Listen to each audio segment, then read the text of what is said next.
एटा में आज कल्याण सिंह ने कहा कि मुलायम सिंह खुद उनके पास गिड़गिड़ा कर आए थे, जिसकी वजह से सहयोग कर दिया था कि मुलायम सिंह ने सरकार बनाने में भाजपा का समर्थन लिया था।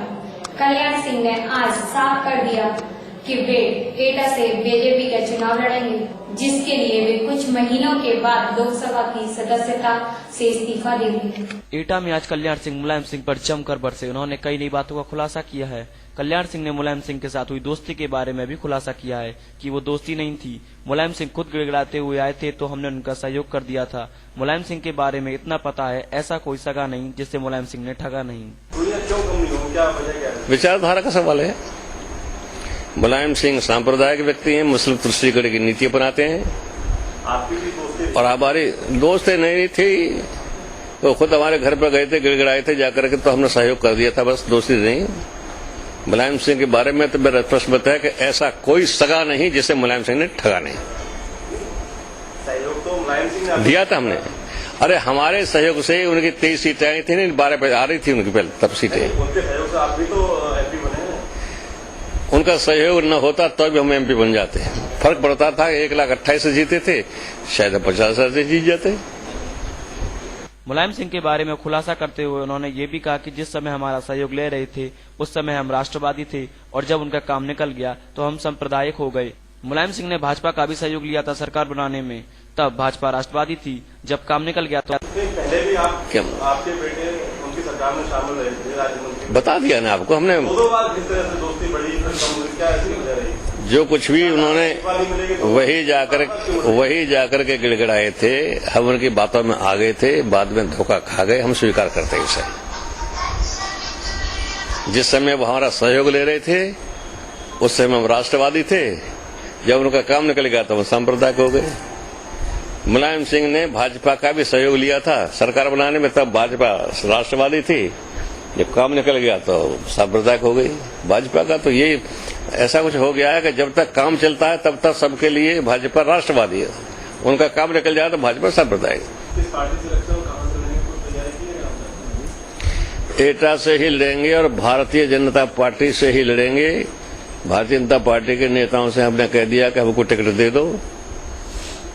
अभी मैंने लोकसभा से त्यागपत्र भी नहीं दिया है, कारण बड़ा साफ है। मैं आज त्यागपत्र दे दूं तो 6 महीने में बाई इलेक्शन हो गया, और 6 महीने के बाई इलेक्शन के बाद फिर जनरल इलेक्शन 214 वाला आ जाएगा। तो एक साल में 2 इलेक्शन लड़ना कोई बुद्धिमत्ता नहीं है। भाजपा के सभी वरिष्ठ नेताओं से परामर्श किया, बोले कि अभी इस्तीफा दे दो। हाँ, जब 6, 7, 8 महीने रह जाएंगे इस्तीफा दे देंगे हम, उस समय बाई इलेक्शन नहीं होगा। तकनीकी दृष्टि से भाजपा में नहीं हूं, लेकिन व्यावहारिक दृष्टि से नीचे पैर के अंगूठे से लेकर सर के बाल तक मैं भाजपाई हूं। तकनीकी दृष्टि वही है, आदमी डिस्क्वालीफाई हो जाता है ना। और बाई इलेक्शन का झंझट न होता तो मैं इस्तीफा अभी दे देता। 2-4 महीने की बात हो रहा है बस।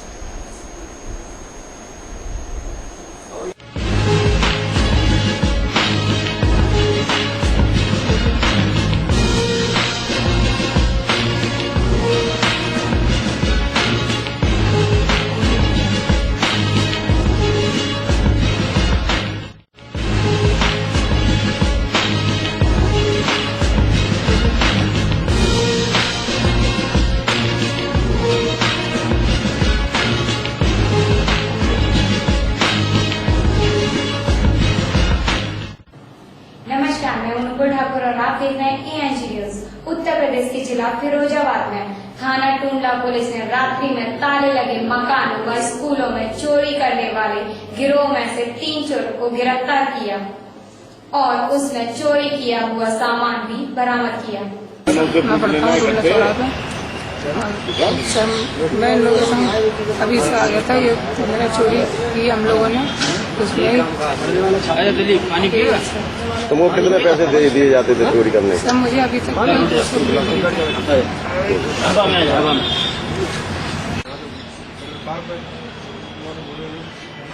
जब जिले की पुलिस अधीक्षक इन चोरों से पूछताछ कर रहे थे, उसी दौरान एक चोर को मिर्गी के दौरे पड़ना शुरू हो। यह देख पुलिस के हाथ पैर फूल गए और आनंद फानन में उसको होश में लाने का प्रयास करने लगे। चोर को होश आने के बाद कहीं जाकर पुलिस की जान में जान आई। पुलिस अधीक्षक ने चोरों को गिरफ्तार करने वाली पुलिस टीम को 2500 रुपए इनाम के तौर पर देने की घोषणा भी की है। क्या काम करता था? ये बंद घरों को पहले तलाश करते थे, खोजने के बाद रात में ताले तोड़ करके लगा कर घर घुसते थे और जो भी सामान मिलता चुरा लेते। पहले भी बंद हो चुके हैं क्योंकि सूचना मिल रही थी, फिर चोरी छूटने के बाद फिर सक्रिय हो गए हैं। फिर इन्होंने जो है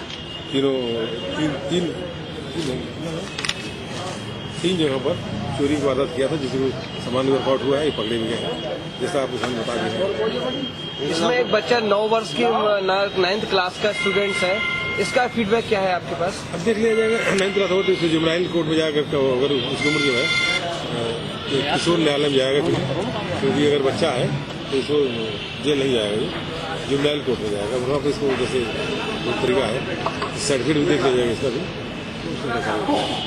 कोई हथियार वगैरह कुछ सामान चोर पास तो हथियार का सामान नहीं दिखता, चोरों का हथियार।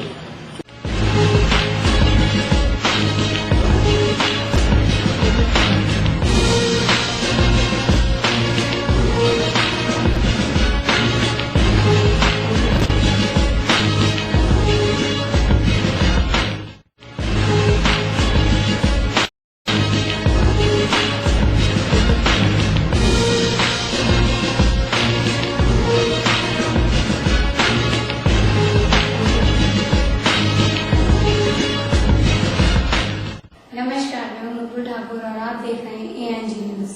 यूपी के जिला फिरोजाबाद में गुंडा टैक्स की वसूली करने आए कुछ बदमाशों की भीड़ से मुठभेड़ हो गई। बदमाशों ने जब भीड़ पर फायरिंग की तो भीड़ ने 2 बदमाशों को दबोच लिया और उनकी जमकर पिटाई की। मोटरसाइकिल को आग के हवाले कर दिया। इतना ही नहीं, भीड़ का गुस्सा तो पुलिस के सामने भी कम नहीं हुआ। घटना की सूचना पर पहुंची पुलिस के सामने भी जनता ने दोनों रंगबाजों की जमकर पिटाई की। मामला है फिरोजाबाद के थाना दक्षिण में सुहागनगर का, जहां आज देर रात कुछ बदमाश चौथ वसूली करने आए थे। बदमाशों ने अपनी रंगबाजी के चलते जमकर फायरिंग की। इसी दौरान बदमाशों की मुठभेड़ आम जनता से हो गई। भीड़ ने एकजुट होकर 2 बदमाशों को धर दबोचा। भाग रहे 2 बदमाशों को जनता ने खूब पीटा और उसकी मोटरसाइकिल को आग के हवाले कर दिया। भीड़ ने बदमाशों से 2 देसी तमंचे भी छीनकर आग में डाल दिए। बताया जा रहा है 4 बदमाश 2 मोटरसाइकिल पर सवार उषा नामक महिला की दुकान पर रंगदारी वसूलने आए थे। मौके पर पहुंची पुलिस ने दोनों आरोपियों को गिरफ्तार कर थाने ले गई। इसी दौरान जनता का गुस्सा 7वें आसन पर पहुंच गया और कानून को अपने हाथों में लेते हुए भीड़ ने 2 बदमाशों की पुलिस की मौजूदगी में जमकर पिटाई की। क्या हुआ था यहाँ पे? क्यों मारा? दुकान पे लूटपाट की, उसके बाद यहाँ पर चौराहे पे आते हुए फायरिंग की इनने और फिर दोबारा फिर लौटते हुए फिर फायरिंग की, जानलेवा हमला किया। कुछ लड़कों ने यहाँ कर जवान लड़के थे, उन्होंने पकड़ लिए खींचकर, फिर की मार पिटाई की और फिर उसकी गाड़ियों में आग लगा दी। कौन लोग हैं ये लोग? ये लोग तो यहीं के पास रहने वाले, यहीं के हैं। कितने लोग थे ये लोग? ये लोग 6 लोग थे। तो ये क्यों कर रहे थे फायरिंग? ये फायरिंग क्या कोई रंगबाजी वगैरह? रंगबाजी तो है, रंगबाजी है और क्या है ये तमंचे गाड़ियों में रखना, फायरिंग करना, क्या है रंगबाजी नहीं? क्या है तमंचे भी बरामद हुए, रंगबाजी है। 2 निकले, 2 तमंचे निकले थे। तो क्या मानते हैं? ये तो आक्रोश है जनता का, आक्रोश एक तो मतलब हाँ, भीड़ भाड़ इकट्ठी देखकर अपने क्या कानून पे भरोसा नहीं रहा है? भरोसा नहीं रहा, खुद अपने हाथों भरोसा रहेगा। भीड़ ने सामने पुलिस आ गई, भीड़ लोग कुछ नहीं होगा। फ्रेंड है मेरा, क्लासमेट। तो ये तमंचा तुम्हारे कहाँ से आए? नहीं, जिसकी गाड़ी उसके है। ये तुम्हारी गाड़ी किसकी है? दुकानदार नहीं का मिलने वाला। तुम्हारा कौन सा है? फायर करने कितने लोग थे तुम? करना करे? कितने लोग थे तुम? कितने लोग थे? हम तो 3 थे। 4 लोग थे। क्या किस लिए आए थे यहाँ पे? बस बढ़िया बढ़िया खाने सामान।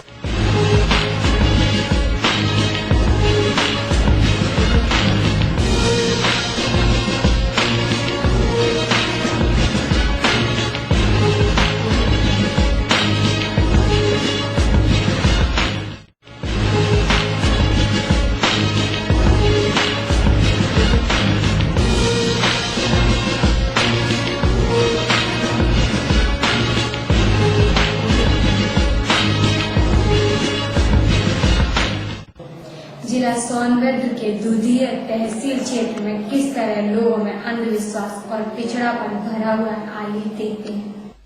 सोनभद्र के दुधिया तहसील के क्षेत्र आदिवासी भुलिया है, जहां आज भी आदिवासी अंधविश्वास के साए में जी रहे हैं। गांव-गांव में रामनवमी के पर्व पर नवरात्रि में देवी मां की उपासना कर उन्हें खुश करने के लिए ये लोग अपने गालों को आर पार भेजते हैं और जोर जोर से चिल्लाते हैं और झूमते हैं। ऐसा उनका मानना है कि ये सब करने से देवी खुश होती हैं और उनकी मन्नतें पूरी होती हैं।